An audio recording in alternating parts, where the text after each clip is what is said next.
শুভ রাখি পূর্ণিমা সবাইকে। কেমন আছেন সকলে?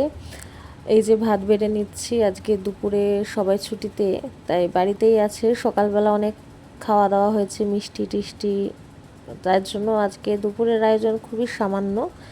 এই কুমড়ো ছেচকি মতো বানিয়েছি, কুমড়ো আলু পেঁয়াজ আর রসুন দিয়ে আর কালো জিরে শুকনো লঙ্কা দিয়ে। এই কুমড়ো ছেচকিটা আমাদের খুবই ভালো লাগে, তো এই জন্য এই কুমড়ো ছেচকিটা বানিয়েছি।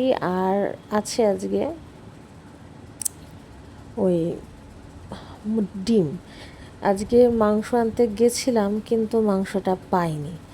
আসলে এখানে সবসময় মাছ মাংস অ্যাভেলেবেল নয়, কিন্তু বাচ্চারা তো একটু মাছ মাংস চাইবেই। আজকে রাখি পূর্ণিমার দিন, ওরা তো বাচ্চা, ওরা তো বোঝে না।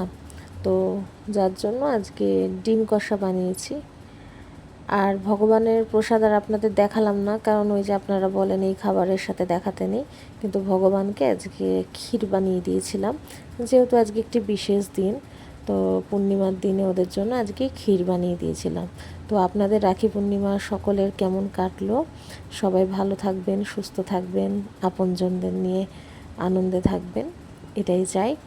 আর আপনারা কে কে এই ধরনের খাবারগুলো পছন্দ করেন অবশ্যই কমেন্টে কিন্তু জানাবেন। আর আমি যে রোজ বলি রান্নাটা কেমন হয়েছে, সবাই বলেন না খেলে বুঝবো কী করে। সব খাবার তো আর খেয়ে বোঝা যায় না, অনেক সময় আমরা দেখেও বুঝতে পারি হ্যাঁ খাবারটা লোভনীয় লাগছে কিনা।